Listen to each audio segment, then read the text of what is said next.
So today we're going to talk about vertical disintegration or leaving the mothership. And I think there's a couple of ways we can think about that. Firstly, we can think about it in the obvious sense. Yeah, I'll let them do their slides. Thank you, Toby. So we can think about it obviously in the very obvious sense of totally coming out of a dealership and totally getting your own new license and setting up your own shop. But I think we can also think about it as perhaps moving away from the centralised investment ideas, the centralised model portfolios, maybe the centralised managed accounts, and move into your own solution to suit your own clients. Today we have David Wright, Managing Partner of Zenith Investment Partners, and Alex Donald, Head of Distribution, Ironbark Asset Management. Both are heavily involved in managed accounts and SMAs, consulting, setting up, responsible entity or responsible manager of those sorts of vehicles. And they're going to give some insights before we do some discussion and questions. So first of all, David Wright, who will be followed by Alex Donald. Thank you.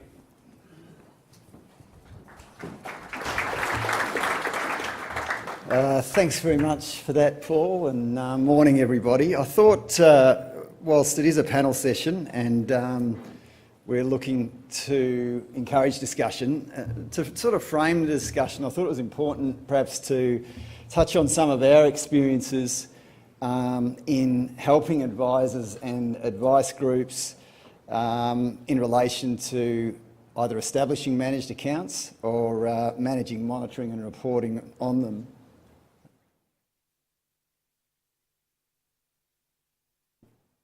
Interesting, there's slides are slightly out of sync. Anyway, so I think there's a lot of interest, as we know, in managed accounts, and leaving the mothership, as Paul mentioned, is well and truly underway. Look, to be honest, it was underway well prior to the Royal Commission, and if anything, I think the Royal Commission's both accelerated that trend and possibly elongated that part of the advice ownership cycle and the fragmentation that's occurring. So when we've been talking to businesses about leaving the mothership and what they're going to do on the portfolio side of things, clearly one of the things that they're looking at is the establishment of managed accounts. But it is, what we've also experienced is that whilst there's a lot of interest, media coverage, talk about managed accounts, respectfully, a lot of people don't know what they don't know. And that's understandable because it is actually still quite a new evolution in the industry. So there's not a lot of businesses, advice businesses, that as yet have actually gone through that process. So I guess what I wanted to frame was, what is it? Why would you do it? And if you want to do it, how would you do it? So the first point there is perhaps the first thing I would say is if you are a business that has at the heart of your business model portfolios, then I think the move to managed accounts is a bit of a no-brainer. It really is going to make your business a lot more efficient and I think compliant from the perspective of clients getting the change to portfolios on a global basis, on a consistent basis, executed at the same time. So what is a managed account? You can see there, and most of you are familiar with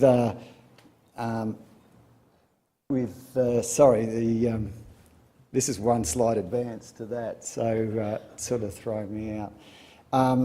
Most of you are familiar with the different parties involved in model portfolios, and so it isn't, in a lot of respects, that different to that, other than the introduction of both the necessity of a responsible entity, if you're going with a managed investment scheme, and a model manager. Now that model manager, often, given the requirements of the responsible entity, is going to be an external party to your business. Again, respectfully, with the exception of some of the larger dealer groups and advice businesses, most advice businesses don't have the resources, the expertise, the reporting capability to be able to satisfy the responsible entity's due diligence requirements for establishing a managed account.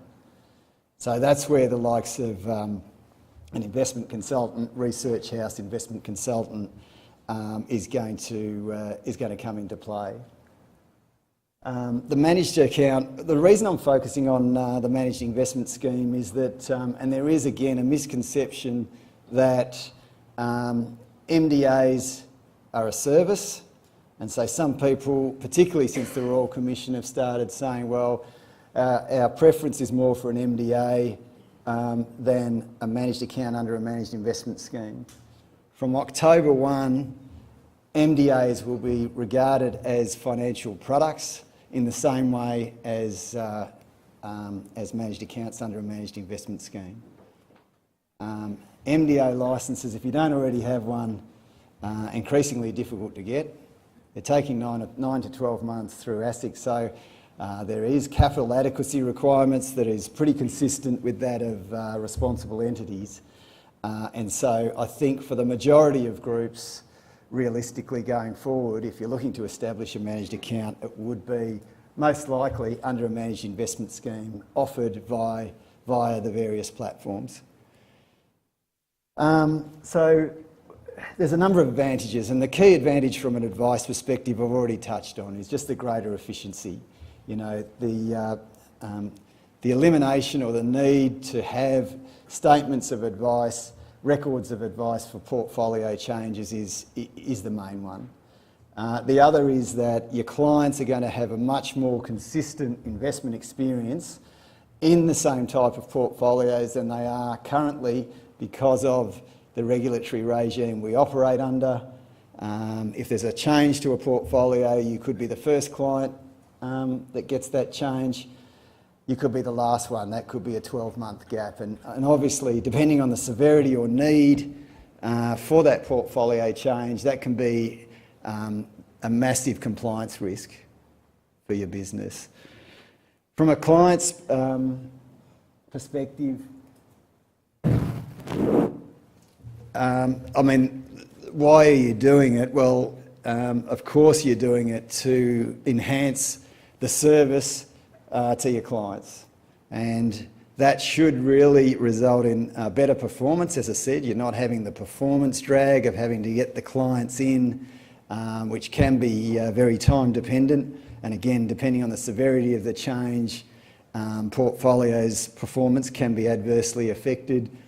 And also the ability to provide enhanced reporting to your clients. If they're invested in more consistent portfolios, as they would be through various managed account portfolio options, the reporting capabilities for that should be greatly enhanced. So what we're talking about there is really, detailed look through.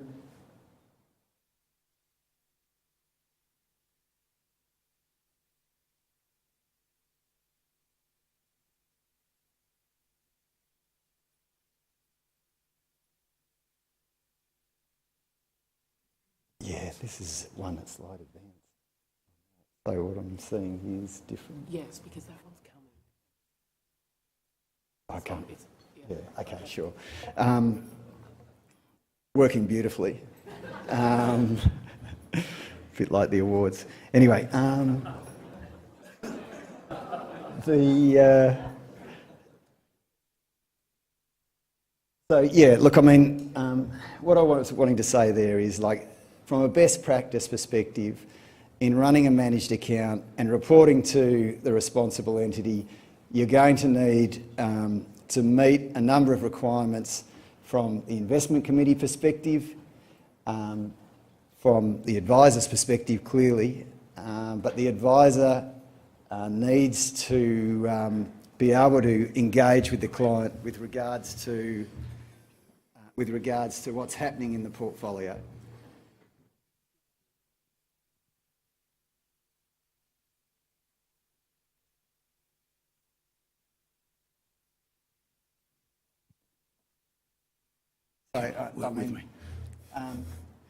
One of the things that I think we as an industry need to do is provide the end client with information and reporting that they can't get themselves.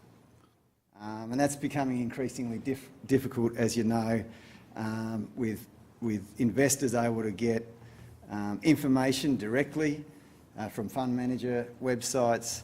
What they can't get at the moment, and yes, this will possibly come, is consolidated reporting on a full look-through basis to the stocks they own, the asset allocation, the portfolio changes, and that is what you need to be able to provide from the advisor to the client, to the investment committee, advisor, client.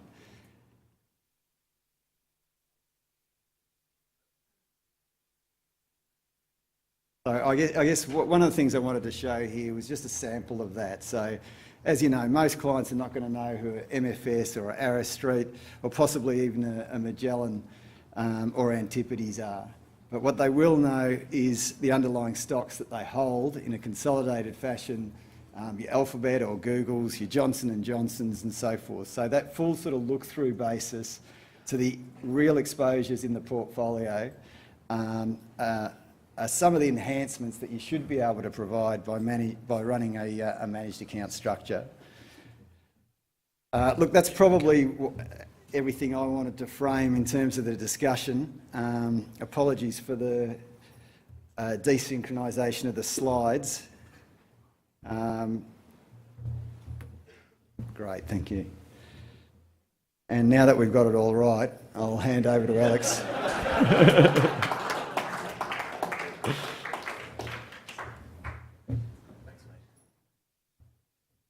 Thanks, David.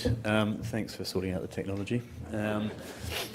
I think we've only got a few minutes left, so I know we've got some Q&A, so I'm just going to make my comments really brief. I agree with everything that David said, which is useful. But I think from our observation would be a couple of things in relation to vertical disintegration, the current environment we're in.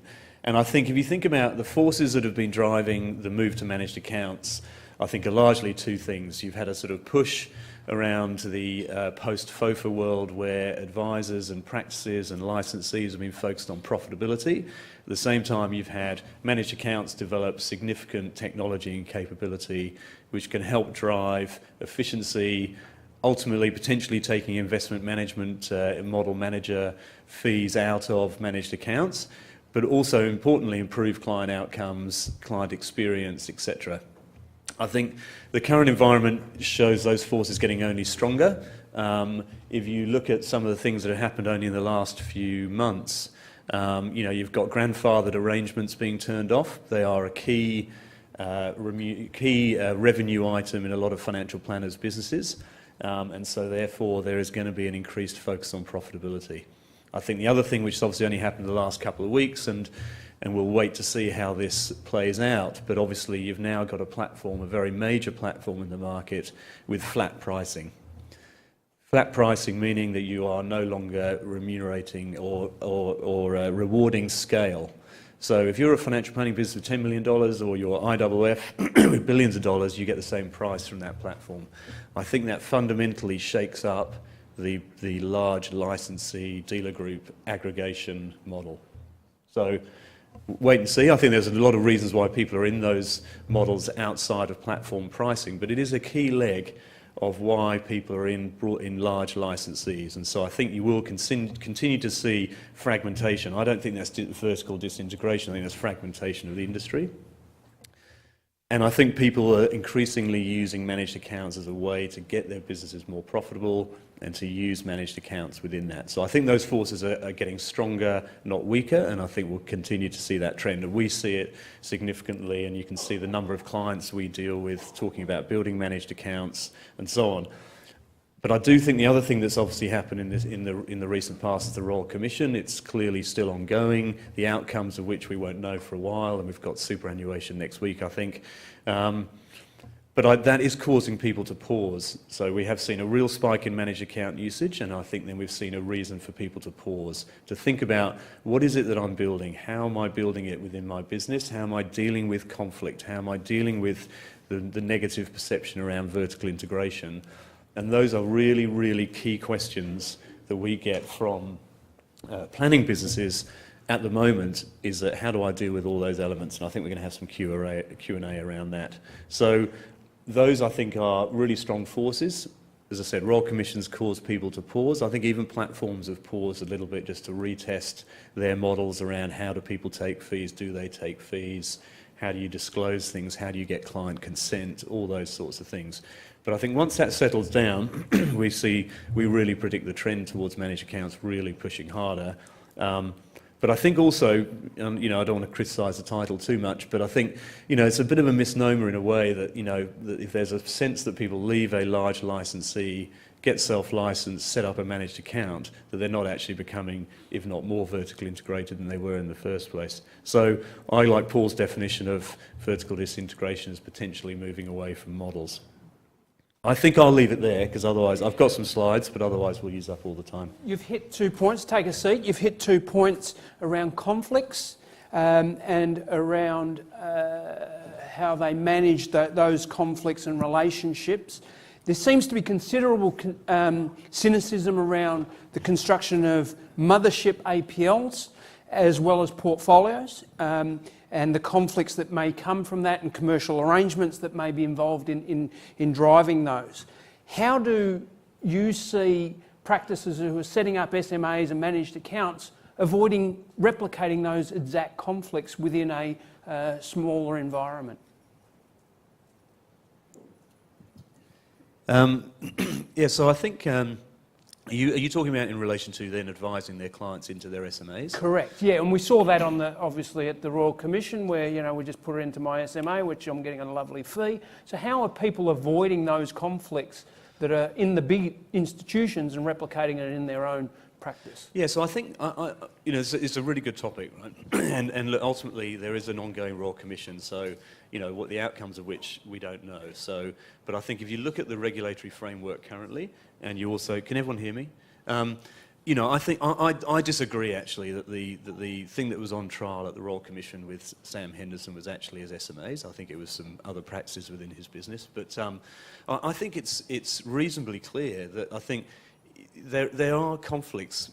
If you build an SMA and you are the model manager and you are going to charge your clients a fee, ultimately it is, and as an RE, we have those structures in place with licensees, and ultimately we make payments to licensees in those structures. But I think you've got to remember that those conflicts are dealt with under current regulations. So there isn't a model at the moment where the client gets charged those fees. They are effectively advice fees. So in every construct that we work with every platform, they are effectively an advice fee. They may be quoted in the PDS, they may be quoted outside the PDS, but ultimately they are consented to by the client, they are disclosed to the client, they are normally part of the ongoing fee disclosure and FDS of the licensee. And so they are dealt with under the current structure and disclosure of advice fees. So I don't think there's anything wrong with that. I think it's just the fact that you've got to agree that that is the case, and you've got to disclose it to client. I think what would be a problem is if I think there was an old model that people wanted to use, which was they could embed a product fee as a licensee. That I think is, has conflict, but it's not disclosed. But it is a conflicted payment, it's disclosed, it's dealt with in the current regulation. And so I think, in that scenario, and that's how most platforms work with their licensees as model managers. David, have you got anything to add to that, or any different interpretations of those conflicts and how they're being treated or managed? Is that working? It should be. Yeah, I think David doesn't need to touch any more technology today. This is the kiss of death. Kiss of death on technology. To take a slightly different angle, I sort of took your question as being that there has been the way that mothership or big institution APLs have been constructed historically has had a bias towards internal product, and I think that's fair. I think that's already breaking down as a result of the Royal Commission, and even the institutional groups are all of a sudden looking at providing the ability for internal businesses and advisors to support external platforms.